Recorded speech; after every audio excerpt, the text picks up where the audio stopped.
Bonjour à tous les amis, j'espère que vous allez tous très bien. Alors première chose, avant de commencer cette vidéo, je pense que vous l'avez remarqué, j'ai un nouveau micro. Donc voilà, déjà la première chose que je vais faire, c'est de vous demander votre avis tout simplement sur la qualité du son. Je pense que j'ai pas encore bien fini de le configurer, mais voilà, dans la dernière vidéo que j'avais sortie, le son était tout simplement inaudible. Voilà, je savais que mon micro était en fin de vie, mais j'étais dans un déni des plus total. Mais voilà, là je suis allé acheter un nouveau micro parce que c'était vraiment plus possible. Donc dites-moi évidemment en commentaire si c'est trop fort, si c'est pas assez fort, si ça grésille, s'il y a des problèmes tout simplement, et j'essaierai de les régler dans les prochaines vidéos. Mais voilà, dans cette vidéo on va déjà commencer à parler de ce match qui approche face au Bayern Munich pour le FC Barcelone, donc au Camp Nou, le match d'ouverture de cette saison de Ligue des Champions 2021-2022 pour le Barça, et c'est face au Bayern Munich. C'est quand même un assez gros match et ça va arriver très vite parce que tout simplement le match face au FC Séville a été reporté, donc le Barça va directement revenir de cette trêve internationale en affrontant le Bayern Munich. Ça risque d'être quand même très compliqué, sachant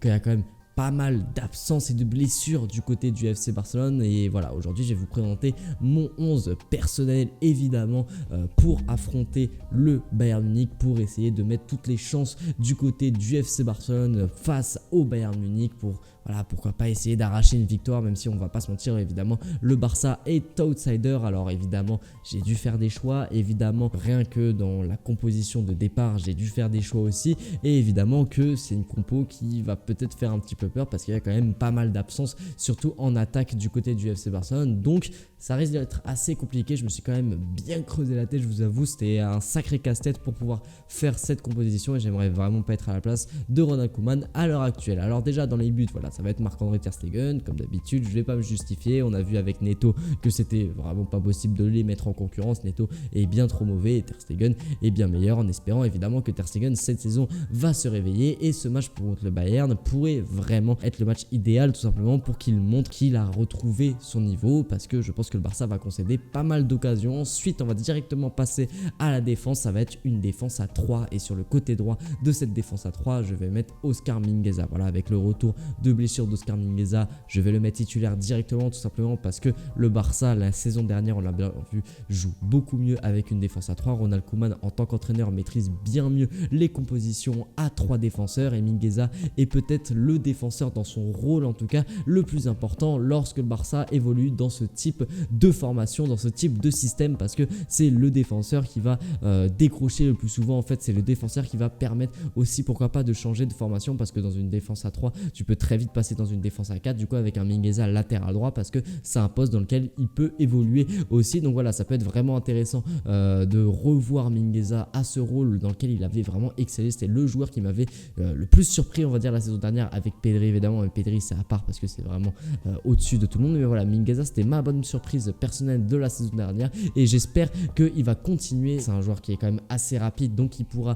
couvrir pourquoi pas certaines montées des ailiers et latéraux du Bayern, et en plus il pourra aller créer et apporter le surnombre en attaque grâce à ses nombreuses percussions. Ensuite dans l'axe de cette défense on va avoir Ronald Araujo. Voilà, j'ai même pas besoin de me justifier, c'est pour moi sur l'aspect purement défensif le meilleur défenseur du Barça, donc évidemment qu'on en aura besoin face au Bayern Munich, tout simplement parce que voilà, si tu te passes d'Araujo avec les problèmes défensifs du Barça, tout simplement open bar, et voilà, Ronald Araujo va pouvoir apporter cette agressivité, cette notion physique, de taille aussi. C'est un très bon joueur de tête et de vitesse, c'est un joueur qui est extrêmement rapide, et en plus je trouve qu'il s'est amélioré à la relance, Ronald Araujo. Donc s'il arrive à améliorer ce côté de son jeu qui était sa plus grosse faiblesse, ça peut vraiment devenir un monstre. Et ensuite sur le flanc gauche de cette défense, et c'est là où on va avoir les premiers choix, parce que du coup on a Gérard Piqué, on a Clément Lenglet, les deux étaient là lors du 8-2, parce que c'est quelque chose que je prends en compte évidemment pour ce match face au Bayern Munich, c'est d'essayer de mettre le moins possible des joueurs qui ont vécu cette fameuse humiliation à Lisbonne, 8-2. Donc je mets Eric Garcia.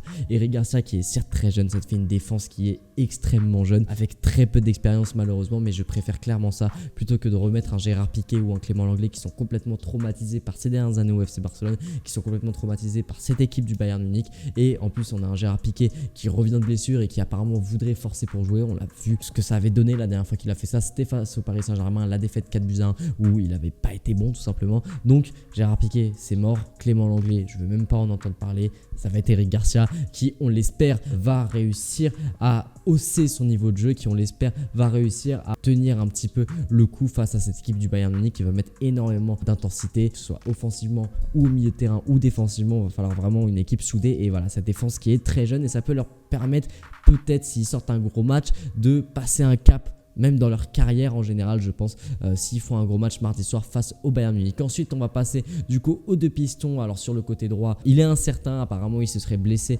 avec sa sélection mais je le mets quand même, à voir comment ça va évoluer dans les prochains jours. C'est Sergio Dest, j'espère vraiment qu'il va être là parce que si c'est pas lui ce sera Sergio Roberto ou alors ce sera Mingueza en piston droit et Piqué dans l'axe. Et voilà, dans les deux cas, j'en veux absolument pas. Sergio Dest qui, voilà, en piston droit est bien meilleur lorsqu'il est déresponsabilisé défensivement. Tout comme Jordi Alba qu'on va mettre au poste de piston gauche évidemment. Voilà, qui est le seul joueur qui fait partie de ces cadres du FC Barcelone qui pour moi doivent partir. Mais en tant que piston gauche, on n'a pas vraiment meilleur. Il y a Alejandro Balde qui est quand même assez jeune. Il faut quand même des joueurs d'expérience dans cette équipe pour affronter le Bayern Munich. Et Alba serait lui aussi incertain. Donc on aura peut-être au final des pistons Sergio Roberto et Alejandro Balde. Alors Alejandro Balde j'adore, je pense qu'il peut vraiment exploser, j'avais fait une vidéo sur lui d'ailleurs lors de la pré-saison, mais voilà, lancer comme ça face au Bayern Munich ça risque d'être compliqué si Jordi Alba est blessé. Donc on espère que nos deux pistons seront rétablis et pourront jouer face aux Allemands. Ensuite au milieu de terrain, et là j'ai dû faire des choix évidemment. En poste de numéro 6 je vais mettre Frenkie de Jong. Alors je vais m'expliquer, Frenkie de Jong c'est dommage de le mettre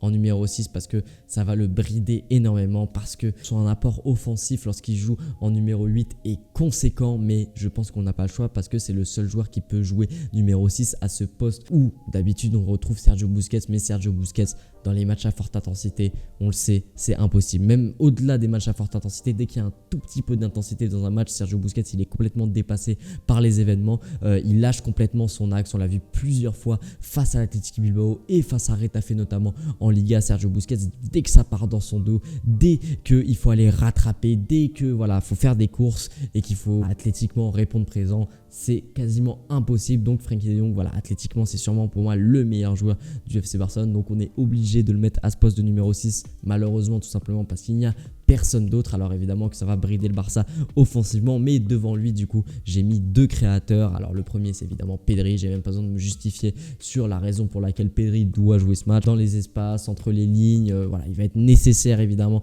pour faire progresser le ballon, surtout si Frenkie de Jong n'est pas au poste de numéro 8 et est un cran en dessous. Et l'autre milieu de terrain, alors évidemment il y a le choix, on a Riqui Puig, on a Nico et j'ai décidé de mettre Gavi. Alors j'ai pas mis Riqui Puig parce que j'essaie d'être un minimum réaliste et je sais très bien que Ronald Koeman ne mettra jamais Riqui Puig malheureusement, mais j'aime beaucoup aussi Gavi qui est quand même un peu plus jeune que Riqui Puig, mais les deux ont à peu près la même expérience. Gavi, j'aime beaucoup sa personnalité, j'aime beaucoup le fait qu'il soit ambidextre, j'aime beaucoup le fait qu'il n'ait pas peur de recevoir, d'avoir le ballon, qu'il n'ait pas peur de se projeter, qu'il n'ait pas peur de perdre le ballon et qu'il tente du coup pas mal de choses. Alors évidemment voilà, c'est dur de lancer un joueur aussi jeune qui vient à peine de faire ses premiers pas en équipe A face au Bayern Munich, en espérant que ça ne le casse pas mentalement s'il y a humiliation. Mais honnêtement, je pense pas qu'il y aura humiliation, je pense qu'il y aura défaite, mais pas humiliation. Mais ça, je vous en parlerai dans l'avant-match évidemment. Mais voilà, Gavi, ça peut être pour lui aussi un match qui va lui permettre de prendre une autre dimension dès le début de sa carrière. Donc ça peut être vraiment pas mal, mais ça risque d'être assez compliqué pour lui.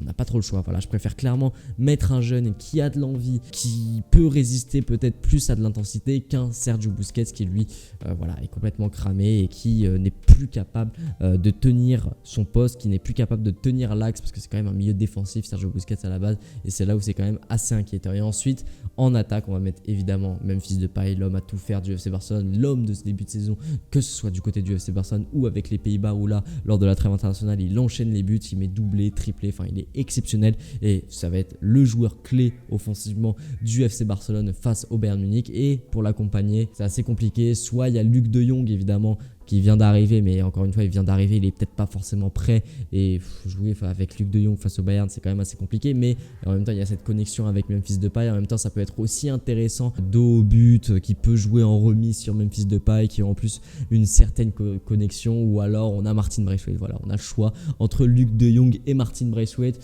à choisir. Franchement je sais pas du tout parce qu'on a un Braithwaite qui est peut-être plus habitué, qui a peut-être plus d'alchimie avec l'équipe, qui au pressing sera je pense bien meilleur qu'un Luc de Jong. Mais d'un côté on a un Luc de Jong qui a plus d'alchimie avec Memphis Depay, que Ronald Koeman connaît mieux et qui peut débloquer une situation sur un coup de tête. C'est quand même inquiétant de se dire que le Barça va devoir jouer avec l'un de ces deux joueurs en match de Ligue des Champions face au Bayern Munich, mais bon, il n'y a pas trop le choix forcément pour ça. Je vous laisse le choix entre Luc de Jong et Martin Braithwaite. Personnellement, je ne sais pas faire le choix parce que c'est un choix de merde. Non, je suis désolé, mais évidemment, il y a Dembélé qui est blessé, il y a Fati qui revient de blessure, mais Ronald Koeman ne va, je pense pas, le lancer face au Bayern Munich directement. On a Agüero qui est toujours blessé, donc évidemment, c'est forcément beaucoup plus compliqué.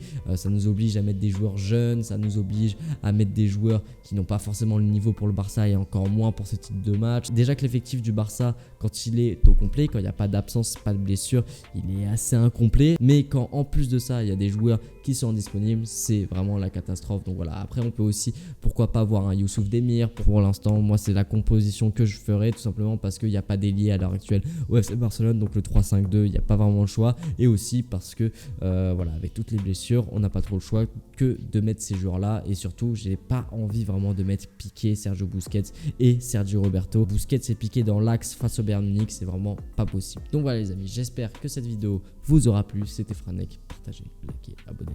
Ciao.